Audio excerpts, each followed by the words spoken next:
Assalamualaikum warahmatullahi wabarakatuh.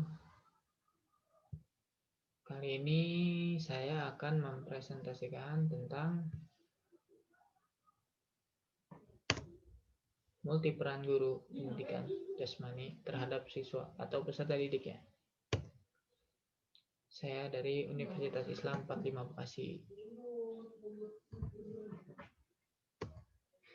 Perkenalkan, nama saya Muhammad Gilman dengan nomor NPM 41821911907176. Kelas reguler C 2019 dengan mata kuliah Profesi Kependidikan. Langsung saja kita ke topik yang akan dibahas pada judul di atas. Tugas guru dalam menjalankan profesi kependidikan yang teramat luas, termasuk di dalamnya tugas guru sebagai pendidik dan sebagai pengajar. Akan tetapi, muara tugas utama kedua peran tersebut terjadi pada arena proses pembelajaran, yaitu upaya guru dalam menciptakan situasi interaksi pergaulan sosial dengan merekayasa lingkungan yang kondusif bagi terjadinya perkembangan optimal peserta didiknya. Guru memainkan multiperan dalam proses pembelajaran yang diselenggarakan. Dengan tugas yang amat bervariasi, ia berperan sebagai manajer, pemandu, organisator, koordinator, fasilitator, komunikator, dan motivator proses pembelajaran tersebut. Peran dan tugas guru dalam proses pembelajaran. Abin Samsudin 1999.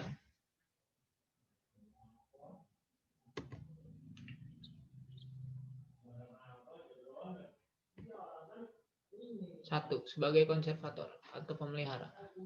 Guru bertugas memelihara sistem nilai yang merupakan sumber norma kedewasaan.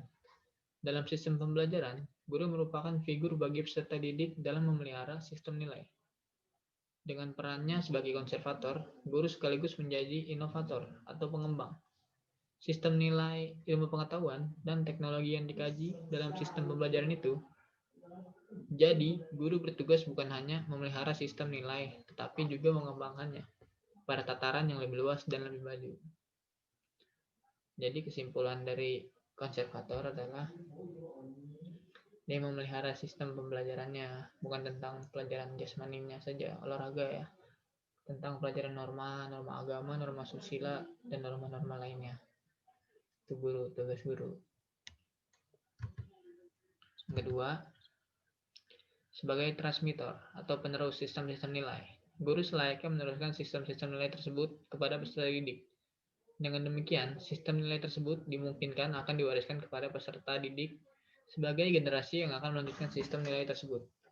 Kesinambungan sistem nilai itu merupakan bagian dari pelaksanaan sistem pendidikan.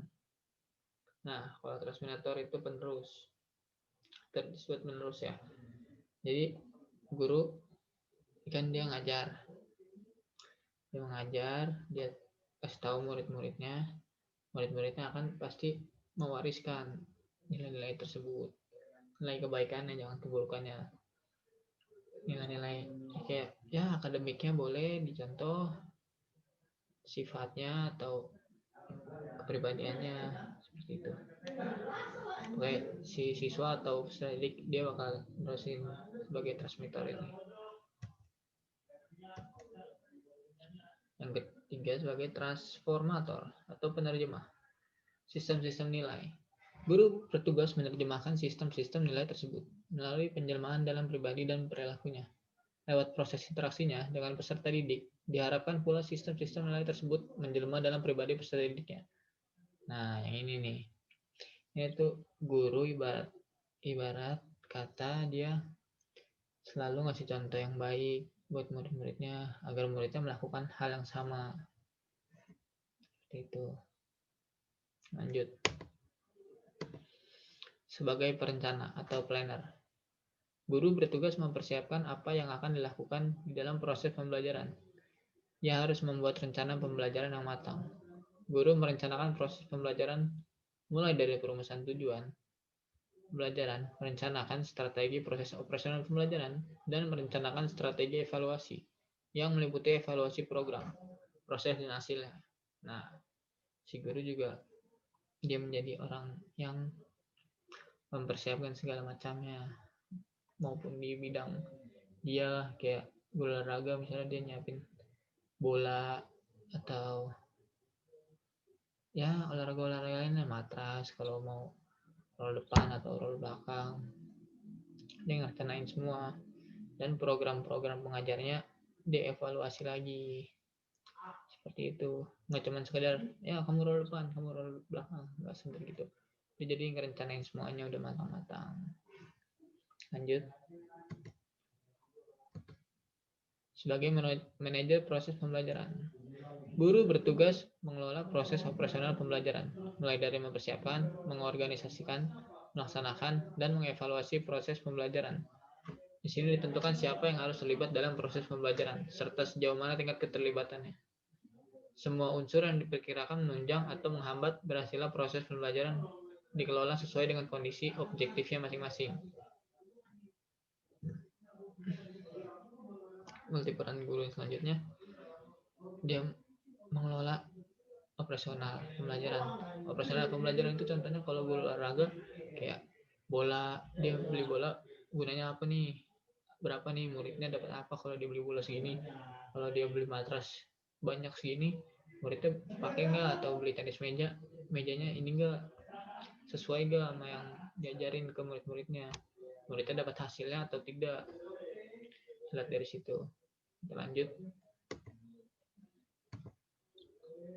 Sebagai pemandu atau direktur, guru bertugas menunjukkan arah dan tujuan pembelajaran kepada peserta didik. Kegiatan ini bukan saja memperjelas arah kegiatan belajar terdidik, tapi juga menjadi motivator bagi mereka yang untuk mencapai tujuan pembelajaran yang telah dirancang baik oleh guru maupun dirancang bersama anak didiknya. Nah, sebagai direktur tuh ibarat guru yang merancang semuanya nih, kamu belajar tuh kayak gini. Contohnya di pelajaran olahraga kayak kamu belajar sepak bola nih, kamu di sepak bola yang kamu bisa main sepak bola, yang basket main di basket. Jadi dia yang memandu semuanya biar murid-muridnya berkembang semua, nggak cuma stuck main bola semua, nggak, biar semuanya kena, ibarat kata gitu. Kita lanjut. Sebagai organisator penyelenggara, guru bertugas mengorganisasikan seluruh kegiatan pembelajaran. Guru bertugas menciptakan situasi, memimpin, merangsang, menggerakkan, dan mengarahkan kegiatan belajar mengajar sesuai dengan rencana. Ia bertindak sebagai narasumber, konsultan, pemimpin yang bijaksana dalam arti demokratis dan humoris. Selama proses pembelajaran berlangsung, tugasnya juga berupaya menciptakan proses pembelajaran yang edukatif yang dapat dipertanggungjawabkan, baik secara formal maupun secara moral. Nah, sebagai penyelenggara tuh guru berat, tugas guru sebenarnya berat. Dia harus lagi sedih harus bisa ceria depan murid-muridnya, nggak boleh dia kayak marah pada muridnya, selalu bisa jadi narasumber kalau muridnya nanya, Pak, aku main bola tendangannya gini, tendangannya gitu, kayak Pak ini basket ngelempar harus kayak gini, harus kayak gitu, gue harus bisa jawab. Dan guru nggak boleh di belakang, harus di depan, dia jadi jiwa pemimpin. Bisa jadi konsultan juga, kayak Pak, misalnya anak-anak SMA, Pak ini saya curhat tentang kehidupannya yang resah atau gimana, guru bisa kasih masukan gitu. Tapi nggak selalu guru itu benar, kadang ada salah juga, namanya juga manusia ya kan. Yang penting semua dipertanggungjawabkan yang telah diperbuat oleh guru tersebut. Terakhir, sebagai komunikator, guru bertugas mengkomunikasikan murid dengan berbagai sumber belajar. Pekerjaannya antara lain memberikan informasi tentang buku sumber yang digunakan, tempat belajar yang kondusif, bahkan mungkin sampai menginformasikan narasumber lain yang ditugasi jika diperlukan. Nah, komunikator tuh kayak selalu komunikator tuh ngambil dari kata komunikasi. Sama aja kayak, Pak, ini saya mau baca ini, nih, baca ini nih. Mau baca buku apa, dikasih tahu. Kadang informasi-informasi lain juga dikasih tahu. Ya, kayak, saya mau belajar lebih tentang sepak bola, misalnya gurunya kurang paham tentang sepak bola, jadi nih sama Pak ini bisa dia ngerti. Lanjut. Sebagai fasilitator, guru bertugas menyediakan kemudahan belajar bagi siswa. seperti memberikan informasi tentang cara belajar yang efektif, menyediakan buku sumber yang cocok, memberikan sumbangan pemikiran dalam pemecahan masalah, dan pengembangan diri peserta didik, dan lain-lain. Jadi guru harus memfasilitasi siswa-siswa atau peserta didiknya masing-masing. Jadi agar peserta didiknya juga nggak bosan dengan cara belajarnya.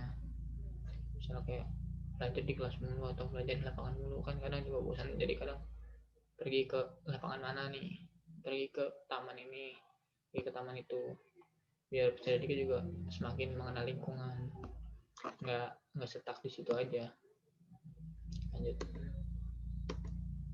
Sebagai motivator, guru bertugas memberikan dorongan belajar sehingga muncul hasrat yang tinggi untuk belajar secara intrinsik. Dalam proses pembelajaran, dorongan yang diberikan mungkin berupa penghargaan, seperti pujian. Bahkan seandainya diperkirakan hasil akan positif, hukuman manapun dapat dilakukan dengan catatan tidak memberikan hukuman fisik seperti menampar, menyembur, dan sebagainya. Guru juga harus bisa menjadi motivator. Atau kayak misalnya murid tadi yang kurang bisa pelajaran ini, kurang bisa pelajaran itu, jadi kita harus motivasi, kamu pasti bisa, kamu bisa ngelakuin ini, nggak bakal kamu nggak bisa. Dan kalau misalnya dia nggak bisa, terus ajarin aja, sabar, jangan sampai dihukum, kecuali emang kurang ajar atau di luar itulah. Yang penting intinya kita harus jadi guru, harus tanggung jawab atas segala yang diperbuatnya dan bisa menjadi motivator kayak di artikel ini. Sebagai evaluator atau penilai, guru bertugas mengidentifikasikan, mengumpulkan, menganalisa, menafsirkan data yang valid, reliable, dan objektif, dan akhirnya harus memberikan pertimbangan atas tingkat keberhasilan pembelajaran tersebut berdasarkan kriteria yang ditetapkan, baik mengenai program, proses, maupun hasil. Evaluasi terhadap produk selain berguna untuk bahan pertimbangan dalam keputusan, juga bermanfaat sebagai umpan balik lagi proses dan masukan serta tindak lanjut. Nah, jadi udah semuanya dilakuin, dia tinggal nilai, evaluasi kayak, oh si A nih, dia pinternya pelajaran ini, dia pinternya olahraga ini. Kalau misalnya kita, dia pinternya olahraga volley, dia tapi basket kurang bisa, sepak bola kurang bisa. Ya, si B sepak bola bisa, basket bisa, volley nggak bisa. Si C bisanya roll depan, renang, segala macam, dia sepak bola nggak bisa, volley nggak bisa. Ya, pokoknya gitulah. Semua hasil belajar selama setahun misalkan atau 6 bulan, 1 semester, dievaluasi sama guru tersebut. Itu kita harus bisa kayak gitu kalau jadi guru. Cukup sekian dan terima kasih. Mungkin itu saja yang bisa saya sampaikan, kurang lebihnya mohon maaf. Wabillahi taufiq wal hidayah. Wassalamualaikum warahmatullahi wabarakatuh.